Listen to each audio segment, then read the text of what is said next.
Ever since Jio entered the telecom space, we've been seeing headline after headline charting Vodafone Idea's downfall. The company has not only seen subscribers decline steadily, it also has a massive debt of around 2 lakh crore rupees. But Vi's fortunes have been changing in the last few months, and a new event could further boost the company's prospects: Amazon's investment. Welcome back to Revolution Read On, a daily podcast where we break down one story from the world of business and finance. Click on the subscribe button to never miss an update from us. Here's your story for today. If rumors are to be believed, Amazon is set to participate in a 20,000 crore rupee funding round for Vi.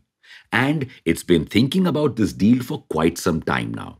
In fact, the company had apparently conducted a due diligence on Vi in 2021. But why is Amazon interested in acquiring a stake in Vodafone Idea? Well, a partnership with a telecom company could have massive benefits for a company like Amazon.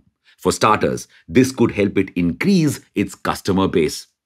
You see, Amazon could give Vi users free or discounted Amazon Prime memberships. This would increase Prime customers, which would help the company bring in more and more ad revenue. Plus, these customers could also increase the company's sales. But this is not the major reason that Amazon wants a telecom partner. While Amazon may be more famous for its e-commerce website, the company's major breadwinner is its cloud computing service, AWS. And cloud computing services are now desperately looking for telecom partners. Why? Because they are now planning to make a shift to edge computing. Huh? What happens in cloud computing is that all the data is stored and transferred to a distant server called the cloud. And because this cloud is ironically located under the sea usually, transferring data to it increases costs and causes lags. So far, this has been an acceptable solution.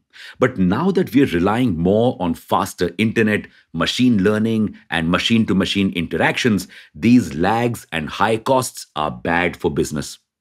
So, cloud service providers now want to provide edge computing services where they have multiple servers that are not located far away, but instead are rather close to the customers.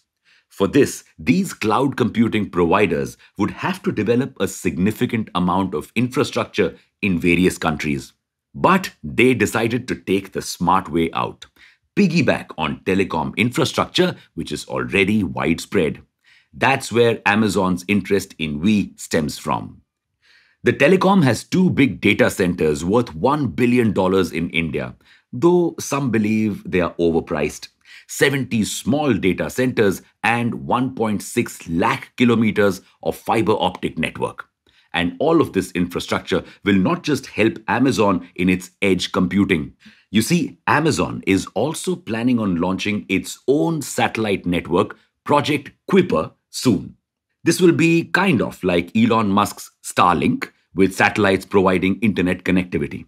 For this too, it needs telecom infrastructure and spectrum in various countries.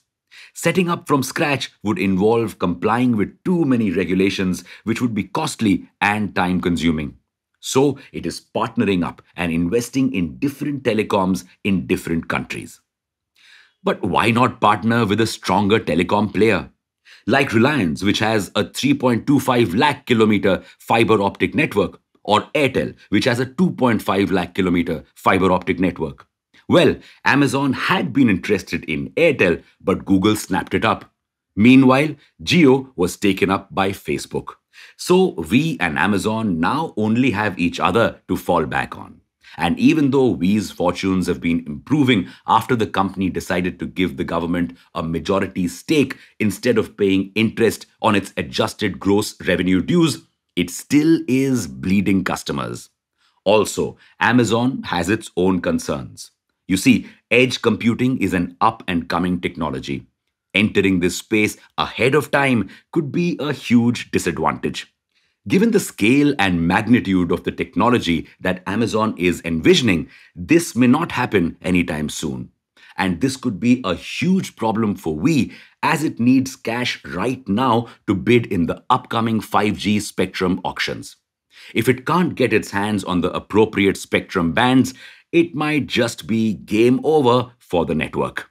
However, if a deal does take place, it will be interesting to watch Amazon and Reliance compete once again in a new battleground. Well, that's your story for today. Thanks for listening in. Make sure to follow this podcast if you aren't already. We'll be back tomorrow.